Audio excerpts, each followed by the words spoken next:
So the theme of today is the BF principle of spatial intent. So the work of Bartenieff and Laban comes together in different ways, and like in the work that I teach of the Laban Bartenieff Movement System, their work is really interconnected. And in these sessions, I'm focusing on the BF principles, but the Bartenieff Fundamental principles, but really they're also, taking from all the knowledge from Laban because of the way that Laban trained with Bartenieff and how their kind of knowledge practices grew and overlap. And in this particular principle of spatial intent, we really can get to kind of visit the notion that Laban put forward of the kinesphere. And the kinesphere is what he differentiated from the general space. It's like the space of the mover, the moving body. And the kinesphere is all of your personal space, all of the space that you can possibly reach into around you, all of that is the space that you can reveal. And that it's not outside of you, but it actually starts inside. So we can kind of see this flow of inner sphere to kinesphere to general space and other people's kinespheres. And we'll work between this inner sphere, kinesphere idea today. And this basically helps give us access to where we are, where our movement is happening and where our movement is traveling to and from. And in exploring this particular principle, I like to remind myself and everyone else that it can get quite into the thinking about it. When I'm asking myself or other people to visualize some direction or some kind of phenomena, there is a cognitive activity going on in that sometimes reduces the capacity to sense it. And so I'm going to try and encourage us to keep coming back to how we sense our space rather than just think about it. But there'll be times when it is more like this, not that, quite a precise idea. What else did I want to say about spatial intent? Bartenieff, when she was working as a physiotherapist, was often working with very ill children, actually, who had polio. And one of her, the development of her work as a physiotherapist was about motivating them to be able to get out of bed, to be able to sit up and to be able to walk. And so here we have this continuum of the inner motivation and the outer expression, and how spatial intent is very much part of that work, of getting up off the ground or rolling over by what you see, by what you're interested in, by someone calling to you. This kind of outer catalyst for an inner mobilization is how the principle of spatial intent emerges in this system. And what we'll also do today, so that I'll spend a little bit more time paying attention to how we use our eyes. All right. So let's begin. You can come into your space a little bit more. You can start sitting or standing. I'm going to kneel. I think that feels more comfy today. So placing your hand on your tail or on your sacrum and on the top of your skull. And sensing the length of your spine here and the space or the distance between your two hands.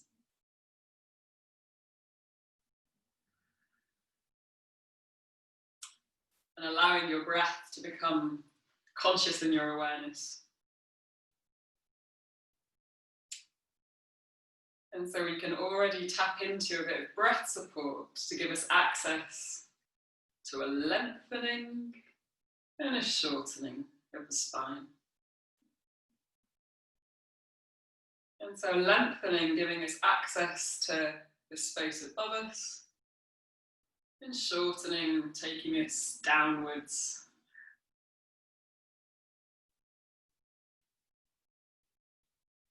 And so you don't need to make a huge movement with this, but you can start to slightly exaggerate the movement of the breath to this gentle sense of rising, going upwards. And you exhale, a sense of sinking, getting a bit lower, going down.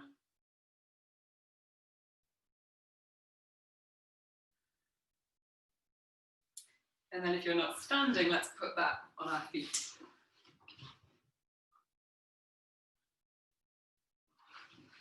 And we can take an inhale, traveling to send the arms high, and an exhale, allowing the joints to soften, to sink, to get low. And your low might be here, your low might be here. Doesn't really matter, depends on how your body's feeling at this time, but that you go from, okay, what is this high up space, through the middle, to the low, to down. Unfolding through your joints, taking a stretch, reaching high and then sinking to the low zone. Folding in a little bit, doing what you'd like to do here. I'm taking a little sway. And then as I roll myself up, I'm enjoying a reach high, also looking high.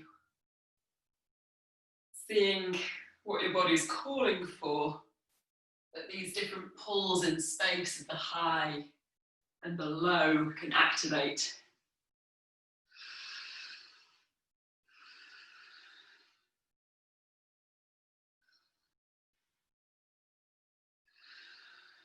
So we're kind of moving ourselves up and down the vertical dimension, which has down and up.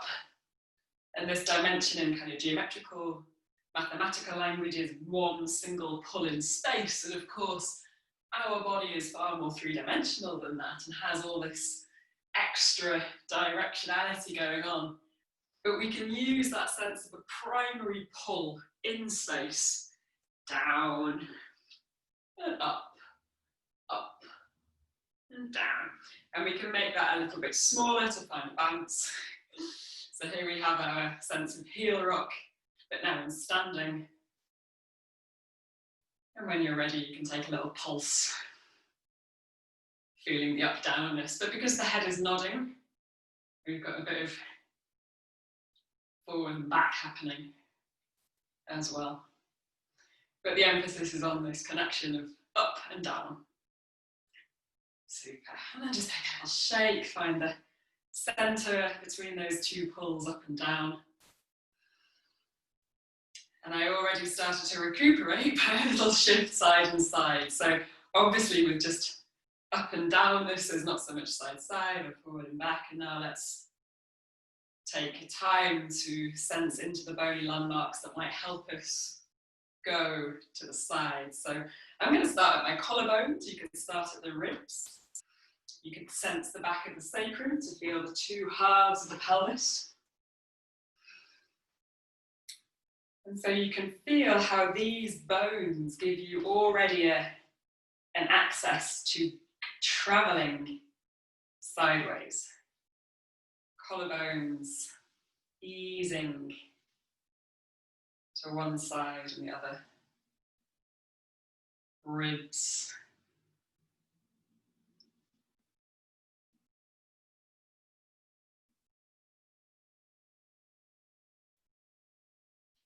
Could even find the bones at the head. You've got the jaw bones, top of the, underneath the eye socket, even around the ears. Carrying these parts of your skeleton that you can touch with your fingers. So we're kind of thinking about bony landmarks that we can palpate or give a tactile relationship to go, okay, there's a bone and I can take it sideways in space, give it a pathway.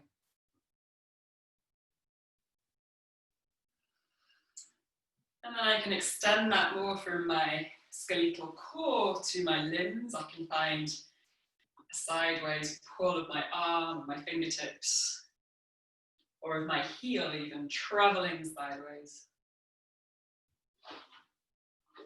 Or my elbows, tipping me off. So finding a little shift in space, side to side, with an attention to how your bones are traveling. And you might take both hands across you, or one foot across. So there's an activation of traveling sideways, but with the other side leading. And you've got the greater trochanters at the top of the thighs you could work with.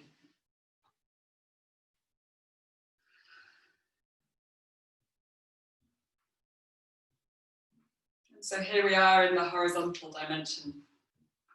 This spatial pull about side-sidedness.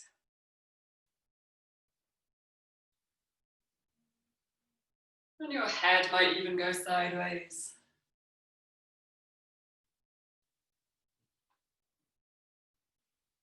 Pelvis.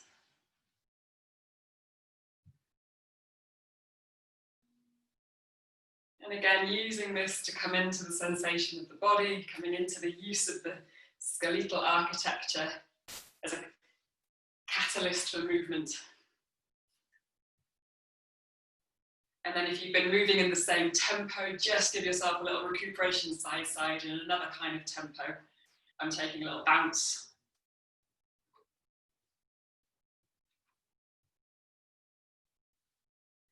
And now, of course, I want to recuperate, and I'm already starting to go into our next dimension. So let's take the attention back into bones. You can find your breastbone with your hand, your sternum, this long bone at the front of the rib cage. And you can find your belly. And you can also find your pubic bone with fingertips. Or you might find from breastbone a corresponding surface of the forehead. And then you might also find the back of the skull with your hand. So these are less pointy bones here. Clearly, this is not the same as the greater trochanter. It's much more of a surface of bone than a kind of point. But nevertheless, we can think about how from this surface you can travel forward and back. Pubic bone traveling forward, and then maybe correspondingly sacrum, tailbone, shifting you back in space. So it'll help to have your feet slightly apart so you can find a weight shift between your 2 feet. Sensing into the bones to give you a direction. And this is the sagittal dimension. Back of skull, forehead.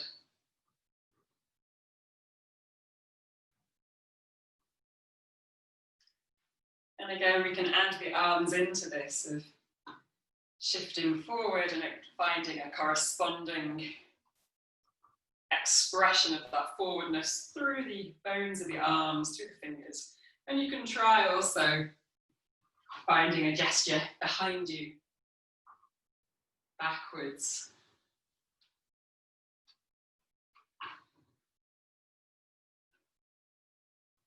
And you could find it with the knee coming forward, or the foot. Finding the gesture of the legs and the hands together, finding this expression of the sagittal dimension with or without a weight shift. You might even find an attempt to kick behind you and forward at the same time.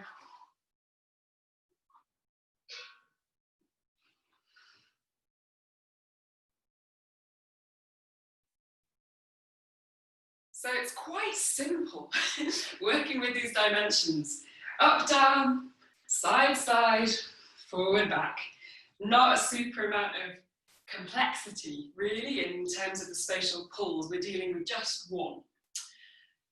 But you can then spend the time within that simplicity of really activating through, okay, what else is in this expression? If I think of my kneecaps traveling forward, or my elbows bringing me back, you know, you can start to become more specific about the bony landmark support with this spatial intent.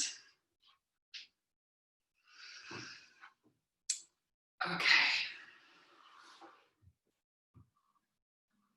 So from dimensions, right now we've been largely playing with this central pathway. When I start to include my legs or my arms, my pathways are starting nearer to the core of my body and then traveling out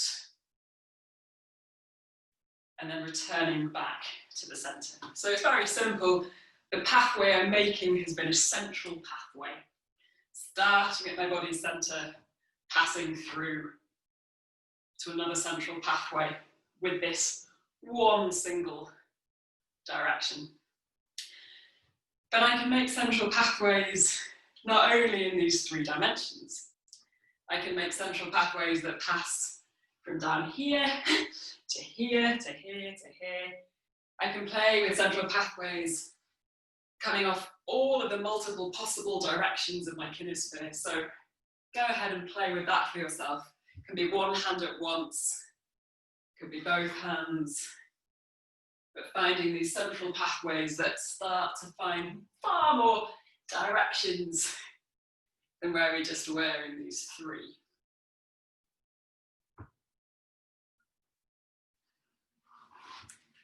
And you've got a lot of the possibility of the low zone.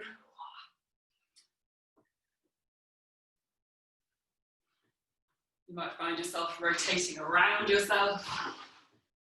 And if you want to also play with the legs, giving them the opportunity to find central pathways in any direction, go ahead and do that. But we're trying to have this pathway out as a central pathway and a return to center, as opposed to kicking out and then arcing my leg down. So I'm trying to stay with this instruction of a central pathway that I keep showing in order to keep finding these different directions. All right, and then give yourself the opportunity to find some arcing pathways in your kinesphere. So we're just describing the edges of the space around us, and keep your reach quite extended, quite far. And just notice what movement's possible there with these arcing pathways. And we're describing right now the far reach of your kinesphere space, or the space of your kinesphere. But we can also find peripheral pathways a little bit closer in. If I bend my elbows and trace the edge, there's not a difference happening in that journey of the distance between the part that is arcing in the space and my center. So my peripheral pathways have this describing of an edge without changing in between. That's another pathway. We're trying to stay with just a peripheral pathway. So I might take my knee on a peripheral pathway quite near to my body. I could take 2 knees if I wanted. So we're just doing these little puzzles with the body, trying not to go to the central pathway, trying to stay in peripheral pathways. And it might be familiar to you if you did a lot of ballet or other kinds of gymnastics where peripheral pathways are fairly common. Or maybe it feels pretty unusual to be doing lots of peripheral pathways. But we'll take a particular peripheral pathway now, traveling through the 3 planes. So let's refine that sagittal dimension. And I'm going to add a bit of height to it. I'm going to add some vertical pulls as well. And first of all, I'll take some central pathways to mark forward high and forward low, and then back high and back low. And so back low might not feel very far, but I'm going definitely changing level and traveling backwards. And the primary spatial pull is the forward and back. So I'm not going more low than I'm going backwards. I'm trying to stay with this pull backwards and then forward high. So here we have the diameters of the sagittal plane. Back high, forward low. And then I'm going to take a peripheral pathway around those. So I can go forward low, forward high, back low, forward low, forward high, well, lump, back high, back low. And you can reverse that.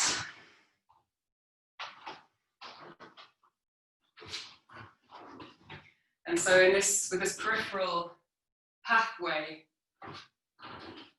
obviously when I get to the back I have to make some adjustment, my arms can't keep going. And we see how mapping from these more geometrical shapes onto your own body is a navigation, because of that one is designed. Cool. So sagittal plane, cycling the plane with a peripheral pathway. Nice. And then let's do shake out. And just take a moment to notice how you feel before we carry on with the other planes. You can just take a moment of recuperation, maybe with eyes closed, to sense how your body feels. Drink of water is also fine, of course.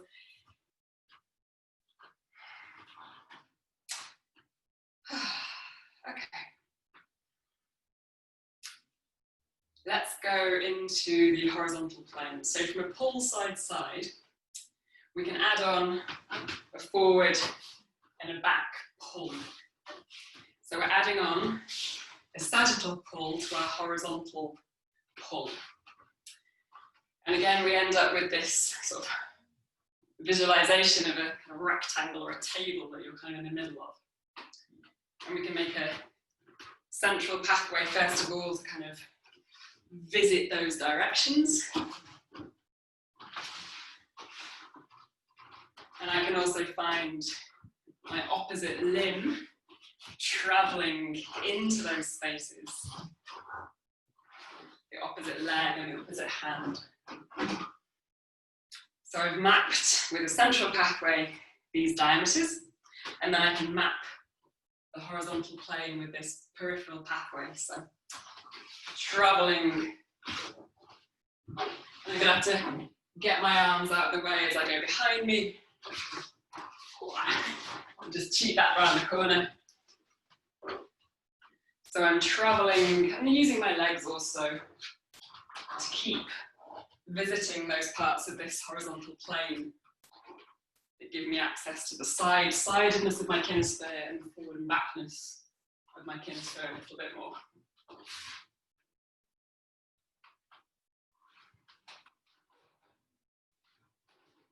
And I could do it with one arm if I wanted,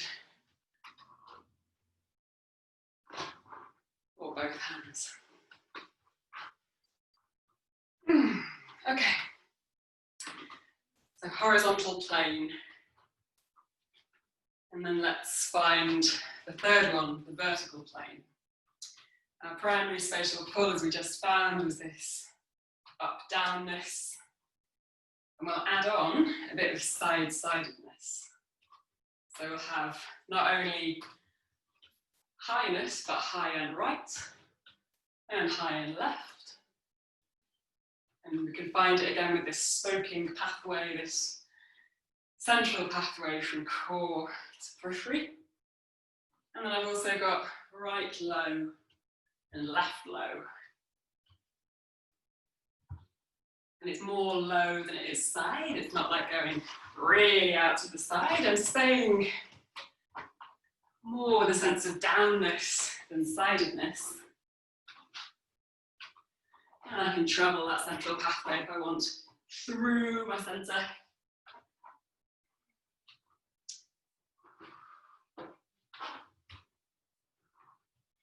And then I can start to cycle the periphery of the vertical plane, finding the right high, the left high, the left low, and the right low. So I'm now considering more the pathway than the directions themselves. But I'm using the directions as a thing to move towards. In my mind's eye, I've got this kind of frame that I'm reaching towards, but it's worth remembering that it's not a frame that is fixed, it moves with me. And the direction itself, travelling out, is travelling on to infinity. So it's not like it reaches an end and I have to kind of put the brakes on. My spatial intent can travel as far as I want it to. Okay, so that was some cycling of the planes, but with peripheral pathways, and binding the planal directions, these 4 corners, we could say, of the planes, with central pathways. Okay. I'd like us to now explore what we normally do in most of life is transverse pathways. So it's very unusual you would spend your life moving in a central pathway or a peripheral pathway. Transverse pathways is kind of how you see people chatting, sitting down, getting up, getting down. And this simply means pathways that are taking place somewhere between the edge of your kinesphere and the core. So pathways that are moving around yourself, above you, through. Go ahead and play with journeys, pathways maybe of the hands at first, that travel maybe towards the core and then go away. And that'll just take you wherever you want to go. It might take you down to the ground. But what's the possibility of these transverse pathways that sometimes might pass through your middle, but sometimes might happen more in front of it or above it. So I'm obviously exploring a lot more rotation, but I'm trying to stay with what the pathway is that keeps changing along the way. About the distance from maybe if I work with my hands to my center, and that relationship gets nearer and further away, and that's the thing that's changing, and that's what I'm going to play with. And you might find yourself doing the occasional peripheral pathway, that's fine. Maybe some central pathways appear as well. But here with these transverse pathways, using that as a way of, again, carrying on finding the different possibilities of your kinesphere, of where your movement can be.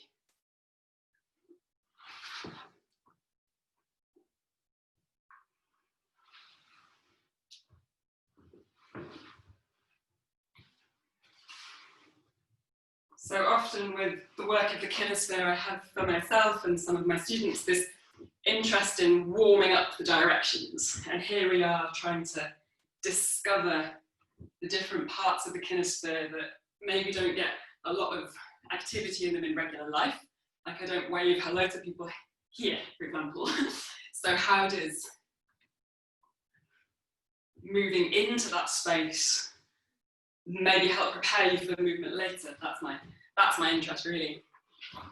That you visit it like hitting notes on a scale, or washing your pots before you use them. There's a sense of just waking up into possibilities of that space.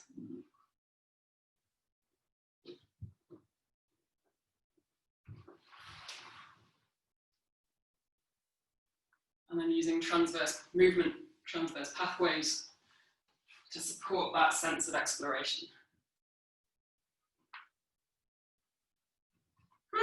Okay.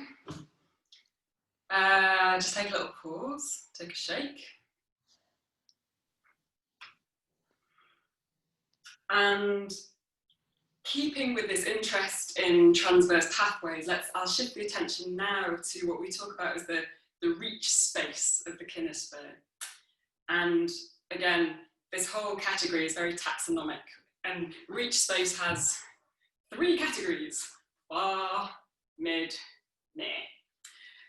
So our near reach space is more, close to the body, maybe with a bit of touch. It's the land of eyeliner and tissues and buttons and the activity of the near reach is very close to the centre of your body and to the kind of skin of your body, you know, shoelaces, it's got this kind of close whirl to it.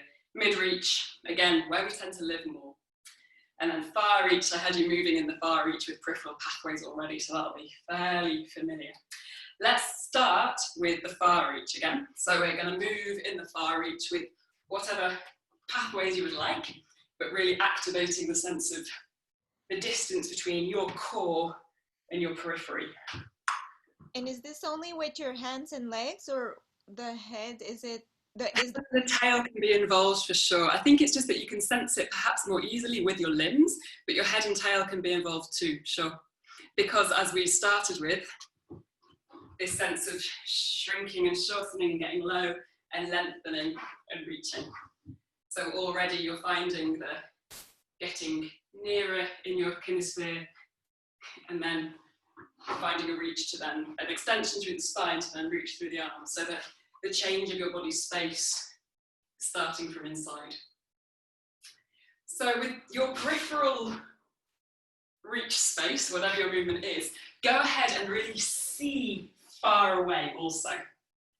So cast your eyes through the walls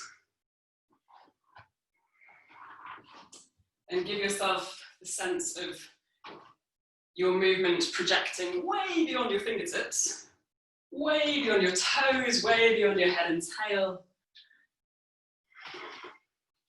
So your spatial intent is also through the eyes, and it might be very wide through the eyes, it might be more laser-like, but that you're seeing a sense of far also that matches what your movement is experiencing.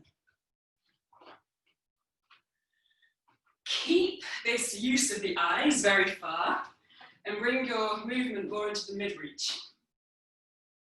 So you're no longer exploring your farthest reaches, but you're still seeing far and moving mid.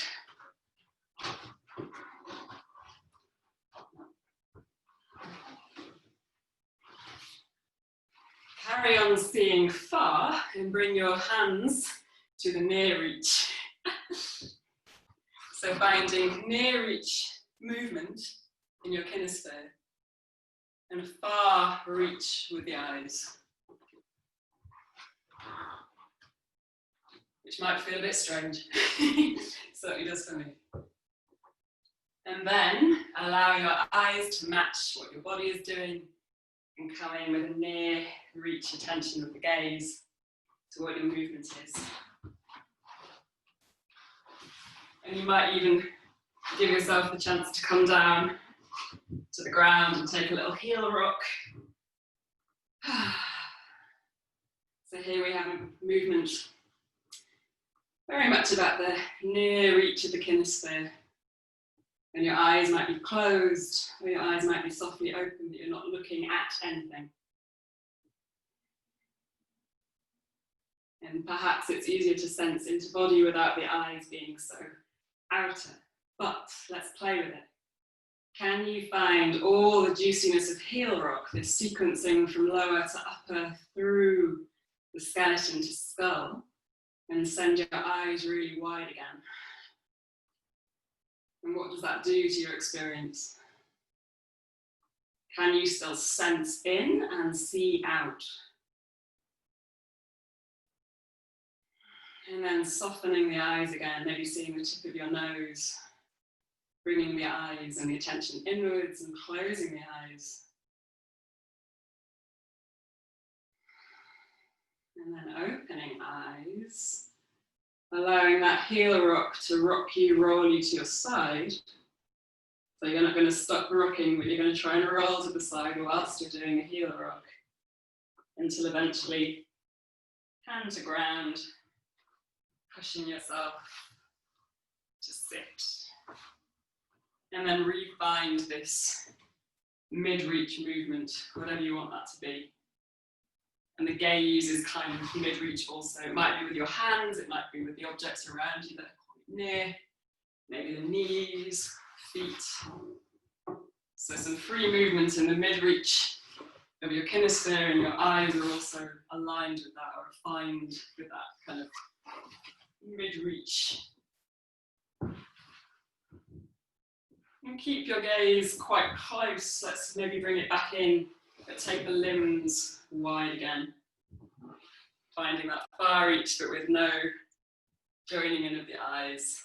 And then bring the hands back close. See your fingertips. So some quite abrupt changes of our attention and our movement in kinesiology. Okay, so I think you understand reach space, and I think you understand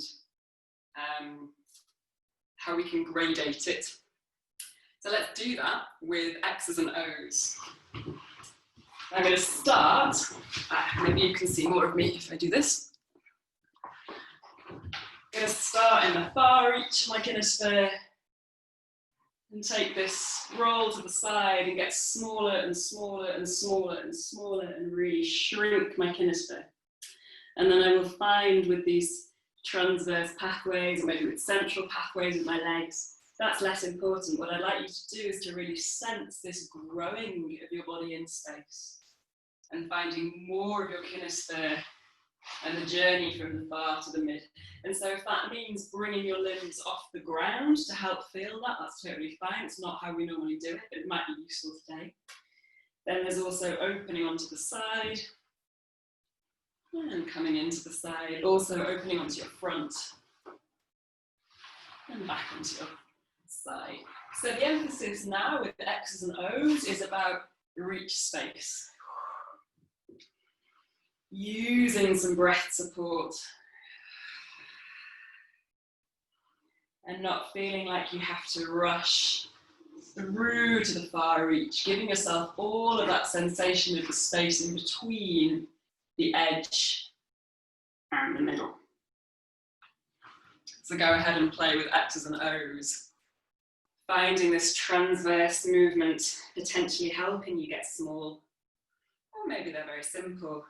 Central pathways.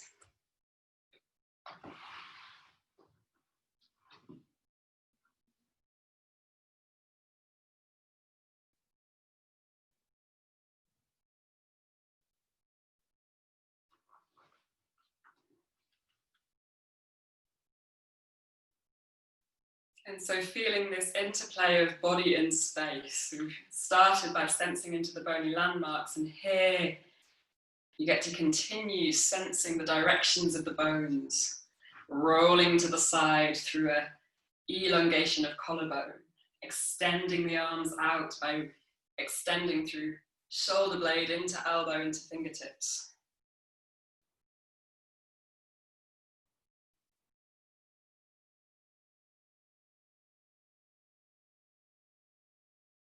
And experiencing your kinesphere as something you move into and shrink. You can grow it and shrink it.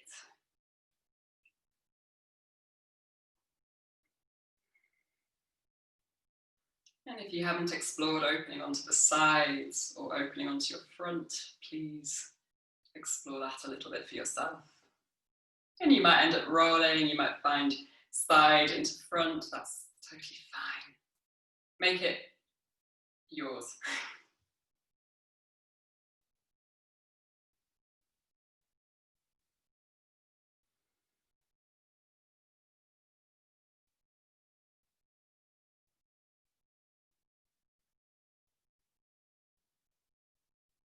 And you can add also this version of the X's and the O's where you come to sitting. So you're coming up through the sagittal dimension or through the sagittal plane,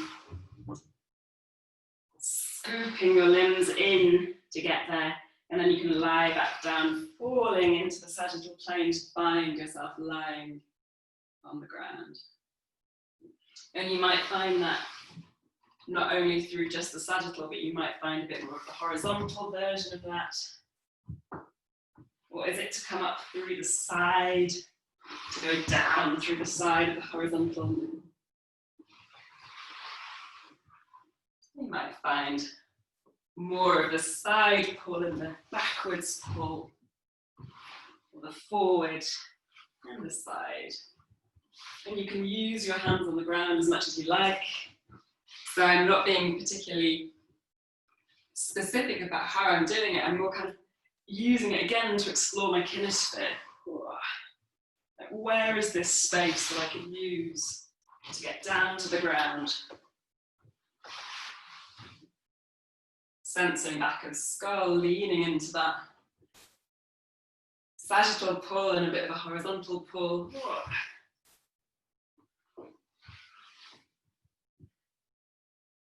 And then I could also find it in the front zone. So I was exploring more of going into the back zone, but equally I could come to my shins and find myself pouring onto my hands in the front zone in this sagittal dimension.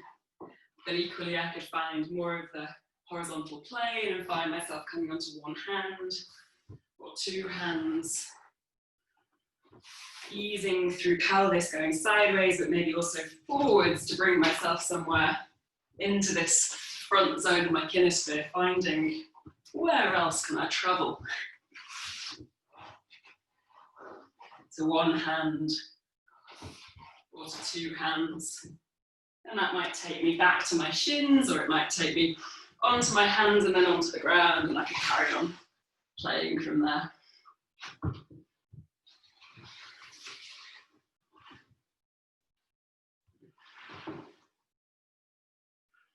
Okay, so after some very nice X's and O's into reach space and zones, let's come now to a little bit more simplicity with another central pathway, and we'll find the Bartenieff Fundamental pre-thigh lift exercise. So here we start with the legs long, pretty much in parallel, feet in parallel, knees and toes up to the ceiling, but if it takes a lot of force to hold them there, don't be afraid of, relaxing the legs for a moment whilst I speak. But the intention now is to exhale, find parallel, draw one heel towards the sitting bone. So we have a central pathway gliding the heel towards the sitting bone. And then I'm going to inhale to find a central pathway with the heel away from the sitting bone. And if you're not sure where the sitting bones are, again, feel free to feel them with your fingertips. And then go, okay, so foot coming near to the sitting bone, foot coming away. Very simple. The rest of the body is not overly exerting to make this happen, not too bad, but neither is it totally kind of floppy and asleep when the leg might go anywhere. So let's work with spatial intent here. Bit of spatial intent in this vertical dimension, out the top of the skull and out through the feet. Keeping that length in both directions. Now bring heel to sitting bone. And then inhale to find the length again.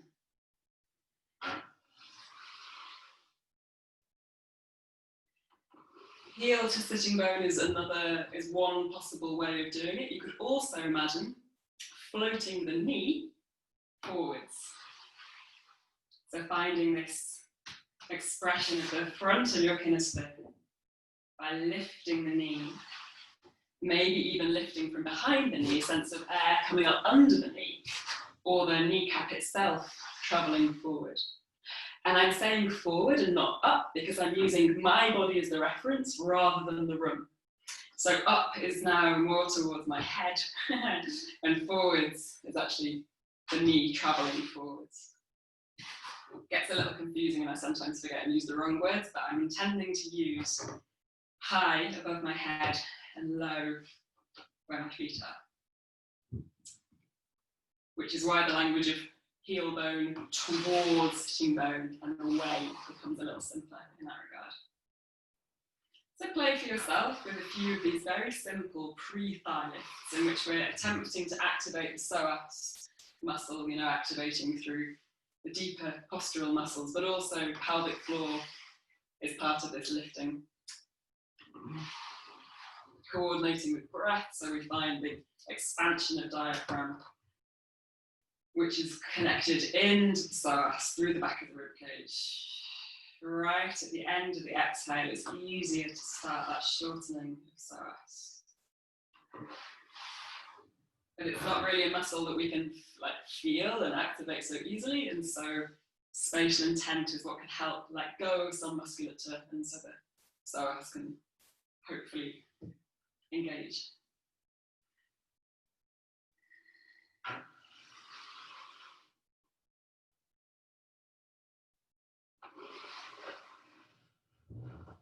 And when you've had enough of those, left and right, just give yourself a little heel rock through the flow. Maybe even come out of spatial intent altogether and simply into sensation of breath, of movement, of the flow of your body as it's mobilizing on the ground.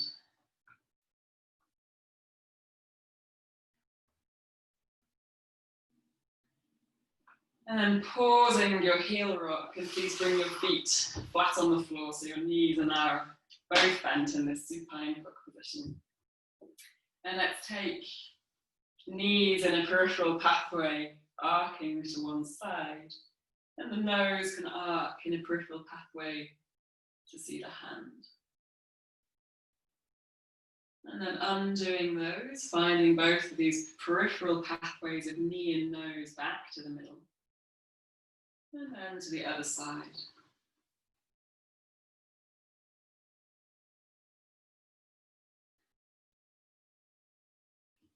Then you might even imagine a peripheral pathway of the iliac crest, at the top of this hip bone that you can feel here, the bone of the pelvis rather than the hip.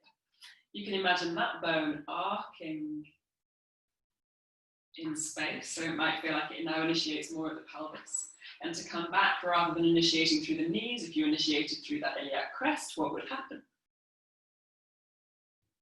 You could take it even further to the midline, so we're going from the kind of mid-limb through to the pelvic girdle. You could even imagine bringing the tailbone arcing a little tiny peripheral pathway to the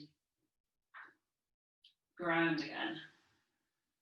And again, it will change the sensation of this action of the knees.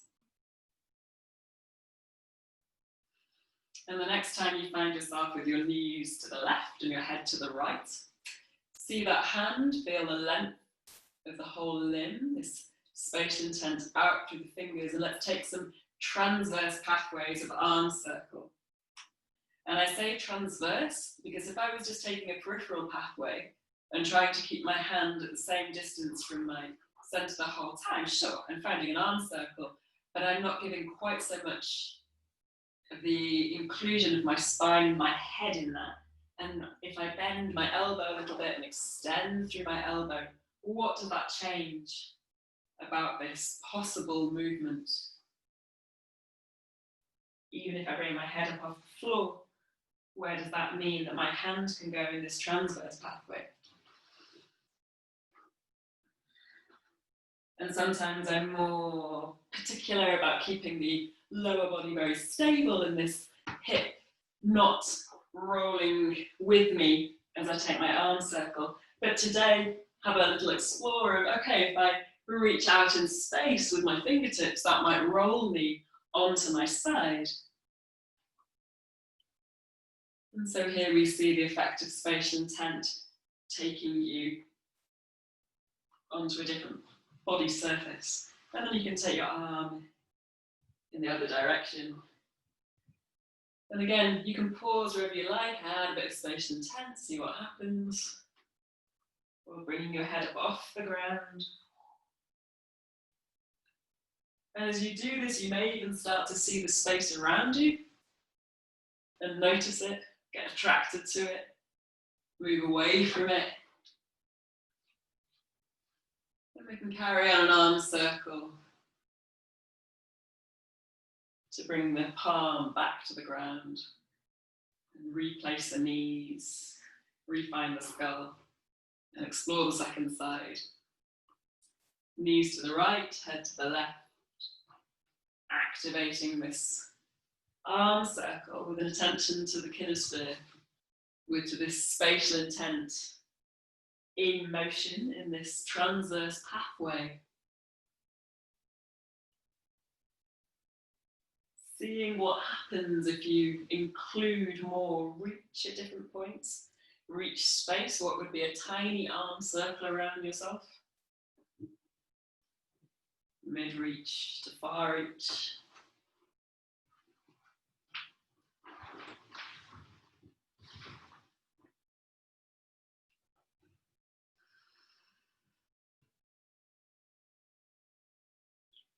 So taking a few more explorations of arm circle here in both directions, enjoying the possibilities of what this gives you, rolling a little bit off your base of support to another base of support, or finding a very near each arm circle.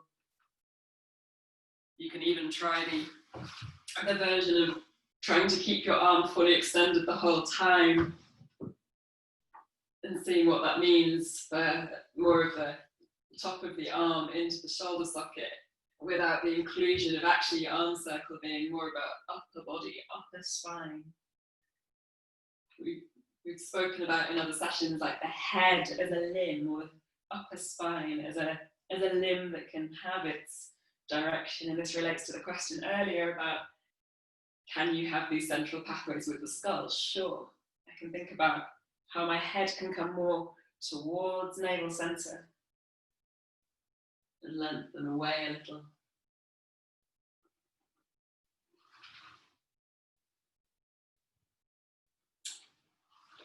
And then bringing that back of hand to the ground, back of skull to the ground, back of sacrum to the ground.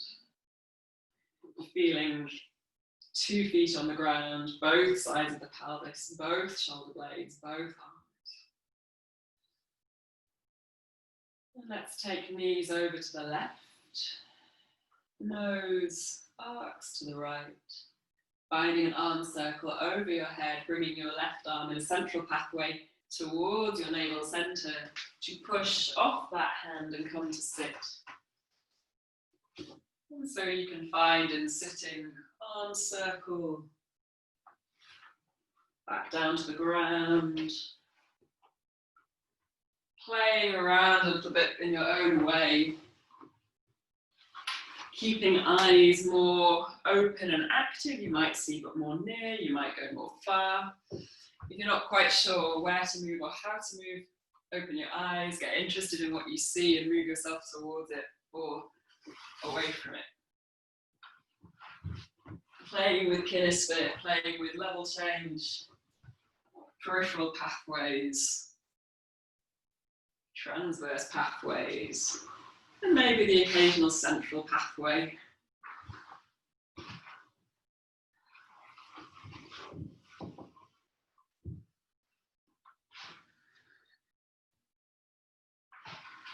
So this principle of spatial intent can activate you for more stabilizing, as we were finding with the thigh lift, or you might find spatial intent actually being incredibly mobilizing. And as I was saying before, we started with the simplicity of the dimensions, with one single pull in space, but now you might have multiple spatial pulls. Or you might turn off some spatial pulls and see what happens if you just take one bone in one direction for as far as you possibly can, until you kind of exhaust that and some other pull starts to happen.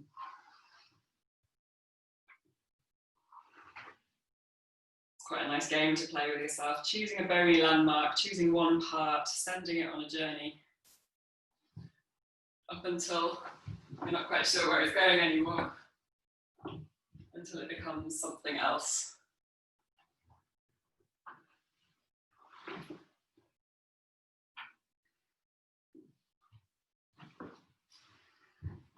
Then your attention might be coming more into the sensation of this. It might be more in relationship to your environment. Doesn't matter. It's more about what you're getting curious about in this exploration of your space.